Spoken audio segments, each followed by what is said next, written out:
Bueno, hoy vamos a acercarnos a Oriente Medio porque en las últimas semanas han tenido lugar protestas masivas por todo Irán a causa de la creciente crisis económica. Los manifestantes han salido a las calles pidiendo el fin del régimen de los ayatolás y la represión del régimen ha provocado ya la muerte de unos 5.000 manifestantes. Vamos a poner hoy la mirada en este país, que es un lugar en el que los cristianos tienen muchas dificultades para vivir su fe. Raquel Martín, buenas tardes. Hola, muy buenas tardes, Raquel. Pues sí, efectivamente, según el informe de libertad religiosa en el mundo de ayuda a la Iglesia necesitada de nuestra fundación, Irán está incluida entre los 62 países que sufren vulneraciones graves a este derecho fundamental, de los que están en color rojo, de los más peligrosos para vivir una fe en libertad. Los iraníes no musulmanes pues no pueden profesar su fe en absoluta libertad, y esto hace que las minorías del país pues se encuentren en una situación de discriminación y de persecución, todas. La situación sin duda es tremenda. Irán se autodefine como una república islámica chií y aunque su constitución reconoce algunas minorías, en la práctica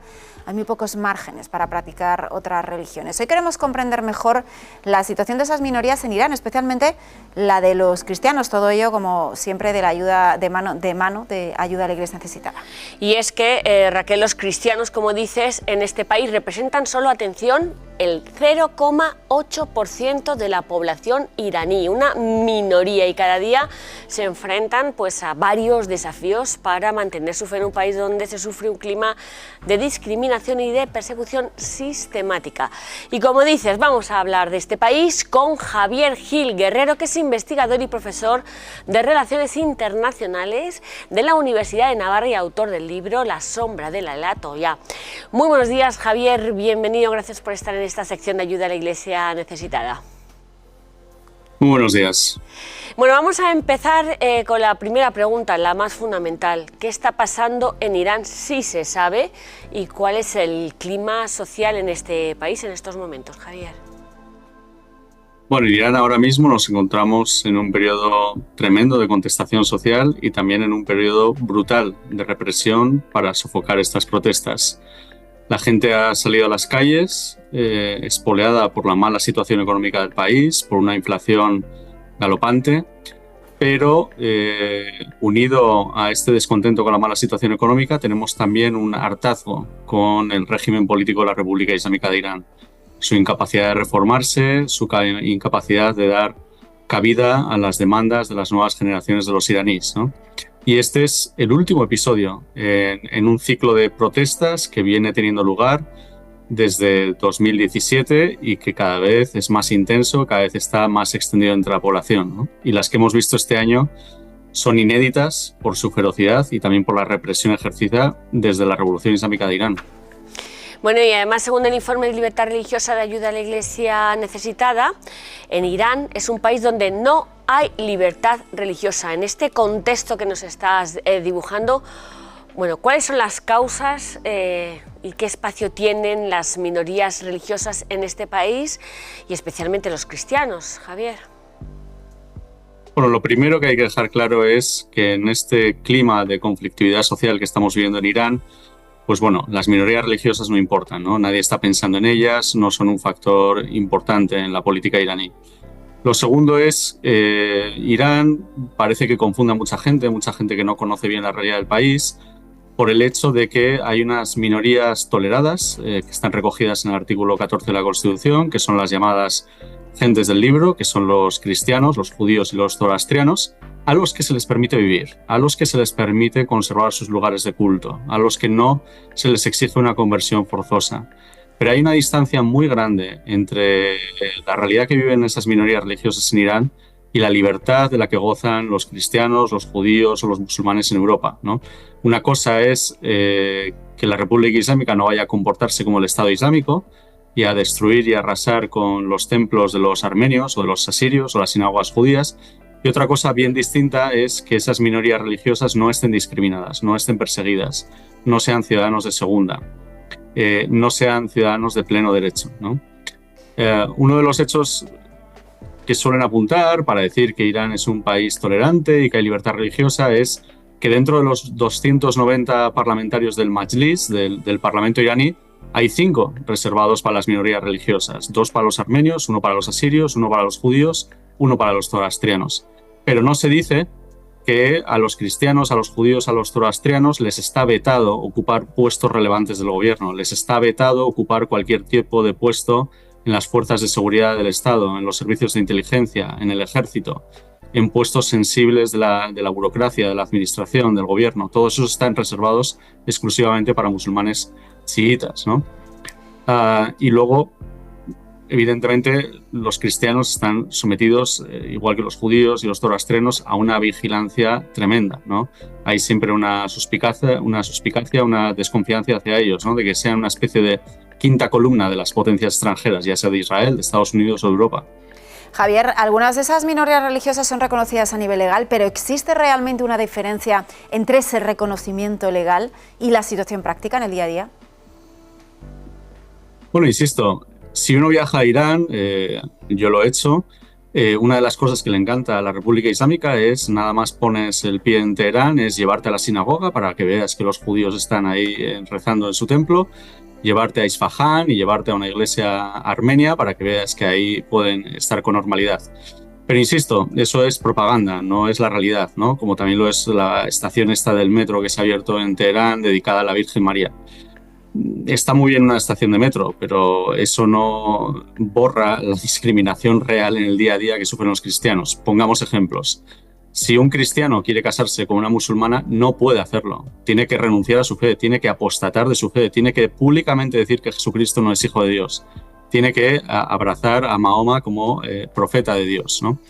Y esto es así, conozco casos de gente que ha tenido que hacer eso, ¿no? Más ejemplos, ¿no? A los cristianos se les prohíbe que sus rituales, que sus libros religiosos estén en farsi, en persa, en el idioma que usa la mayoría de los iraníes. ¿Por qué? Para establecer una diferencia entre ellos y los iraníes, para impedir que los cristianos puedan evangelizar o acercarse a sus conciudadanos, ¿no? Y así como hay colegios privados donde se les permite a los cristianos educarse en un colegio privado cristiano, toda la educación religiosa, toda la educación del colegio está supervisada por el gobierno, ¿no? Y de nuevo, no se les permite impartir educación religiosa en el idioma nacional del país. Una vez más, es para poner esta barrera entre los cristianos y el resto de ciudadanos del país y dejar claro que son una minoría aparte, son una especie de reserva india que no quieren que se normalice, que se mezcle con el resto de la población del país, ¿no? Y esto, pues bueno, pues cotidianamente en el día a día pues se ve y se percibe, ¿no? Y claramente algo ha tenido que ocurrir para que más de un 25% de la población armenia del país, la población cristiana del país, haya abandonado el país desde el triunfo de la Revolución Islámica en 1979, haya dejado el país, ¿no? Y yo creo que con respecto también al sistema legal, a la Constitución, que es en lo que mucha gente se escuda, ¿no? También hay que ser muy cautos a la hora de citar las leyes o citar la Constitución, porque conocemos muy bien que en los países autoritarios una cosa es la ley escrita, que luego en el día a día es papel mojado, ¿no? Para protegerte frente a las detenciones arbitrarias, frente a las ejecuciones, frente a las torturas, frente al acoso de las autoridades, ¿no? En la Unión Soviética también se recogía en la Constitución la libertad de expresión, la libertad de crítica al gobierno, la libertad de crítica al líder de los soviets, la libertad religiosa. Todo eso estaba contemplado en la Constitución de la Unión Soviética, ¿no? Y luego, por supuesto, nada de eso se respetaba en el día a día, ¿no? Y con Irán yo creo que también hay que ser igualmente cautos, ¿no? Una cosa es las palabras recogidas en la Constitución y otra cosa es la realidad del país. Por supuesto, no está contemplado en la Constitución que el gobierno puede matar a miles de personas en las calles como lo está haciendo estos días, ¿no? Verdaderamente estamos hablando de un derecho humano fundamental que es el derecho a la libertad religiosa y que Javier nos está contando que no existe todavía en pleno siglo XXI en algunos países como en Irán. Es espeluznante. ¿Qué podemos esperar de estas revueltas? ¿Qué podemos esperar en el futuro de la situación de estas minorías religiosas en este país? ¿Hay posibilidad de que mejore la situación, en su opinión, Javier? Bueno, el futuro es incierto. No está claro cuál va a ser el futuro de la República Islámica, si puede ser un régimen que colapse o que haya algún tipo de reforma, algún tipo de cambio interno, ¿no? Pero bueno, Irán en el pasado tuvo las puertas abiertas a los misioneros. No hay que olvidar que en el siglo XIX la monarquía Hayar permitió que los misioneros entraran en el país, ¿no? Y había misioneros jesuitas, había misioneros presbiterianos que abrieron escuelas, clínicas, iglesias a lo largo y ancho del país, ¿no? Lo que estamos viendo en los últimos 47 años es una anomalía histórica en Irán, ¿no? Y volviendo un poco a todos estos condicionantes bajo lo que viven los cristianos, que es en principal sospecha, una de las cosas que está prohibida es que cualquier cristiano evangelice a sus amigos, a sus conciudadanos, ¿no? El proselitismo, la evangelización está prohibida, ¿no? Y eso, pues para un cristiano, especialmente para un católico, que es una religión, como su verdadero nombre dice, universal, ¿no? Y donde el evangelio mismo se nos dice, ¿no? Id al mundo entero y anunciad el evangelio, pues en Irán está prohibido, ¿no? Porque nadie puede dejar de ser musulmán en Irán. Y si un cristiano pues trata de acercar a un musulmán a su fe, pues se arriesga a penas de cárcel o a penas capitales, ¿no? La apostasía en el sentido contrario no hay ningún problema. Un musulmán sí que puede tratar de convertir a un cristiano, pero un cristiano no puede tratar de convertir a un musulmán, ¿no? Y aquí evidentemente se pone una vez más de manifiesto la irrelevancia de la ley y de la Constitución, ¿no? Hay una igualdad declarada, pero que de facto no es así, ¿no? Porque un cristiano no puede proclamar su fe, no puede acercar a otros a su fe, pero un musulmán sí que puede hacerlo. Bueno, Javier Gil Guerrero, autor del libro La sombra de la Ayatolá, muchísimas gracias por abrirnos los ojos a esta realidad de falta de libertad religiosa en este país y por dar a conocer todas las dificultades que están atravesando tantos cristianos en este caso para vivir en libertad su fe, que se trata de un derecho, no de un privilegio. Muchas gracias. A vosotros. Bueno, pues ya nos ha contado, Javier, qué situaciones tan complicadas tienen que hacer frente los cristianos, sin duda, que viven allí en Irán. Es impresionante, la verdad. Es impresionante en Irán y en tantos países. Sí. Por eso Ayuda a la Iglesia Necesitada siempre le está diciendo que la defensa de la bandera de la libertad religiosa en estos momentos es fundamental. Le vamos a seguir muy pendientes de lo que siga pasando en este país, aunque haya solamente 2 cristianos, un 0,8 son nuestros cristianos y estamos unidos en ellos en oración. Pero bueno, de Irán, de Oriente Medio, nos vamos hasta América, hasta Brasil, porque allí la Iglesia pues tiene otros desafíos, ¿no? Que para estar presente y atender a las comunidades, bueno, pues se encuentran en plena selva, en el Amazonas, por ejemplo, y allí el principal reto es la pobreza y la falta de recursos. Y allí están los catequistas y los religiosos como Fray Germano, que se lo vamos a presentar a continuación, que cada día están al pie de cañón allí, en dificultades muy extremas, para sostener a todas las comunidades cristianas que también son muy pequeñas y paupérrimas. Vamos a verlo. Cuando se pierde una vida, un valor incalculable, hay un dolor profundo. Nuestra región es muy hermosa, naturaleza creada por Dios. Pero esa belleza se desvanece con los problemas crecientes.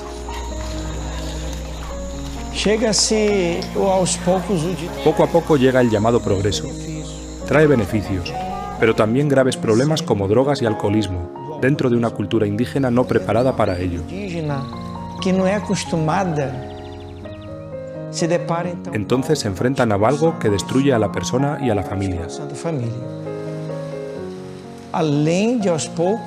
También, poco a poco, se dan robos, agresiones físicas, depresión e incluso suicidio.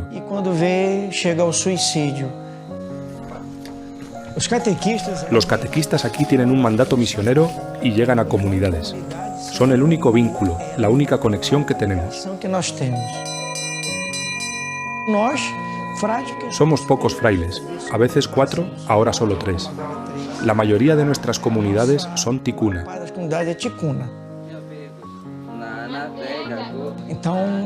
En Brasil, donde prevalece el portugués, el ticuna es desconocido.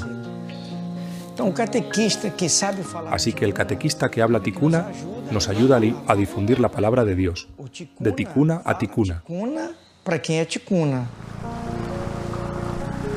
Pues ya lo ven, es un ejemplo de perseverancia, el de esos catequistas que, como nos han enseñado, llevan hasta el corazón del Amazonas el Evangelio del Señor, donde muchos de esos no llegan. No, muchos de esos no llegan, o sea que ya saben, si quieren seguir la pista de este catequista, saber qué está pasando en Irán y en tantos países del mundo donde no hay libertad religiosa, o apoyar a esta iglesia discriminada y perseguida, en la página web de ayudaalaiglesianecesitada.org pueden encontrar toda la información y todos los proyectos. Raquel. La semana que viene más proyectos. Más. Gracias, Raquel. Abrimos ya la mesa de tertulia.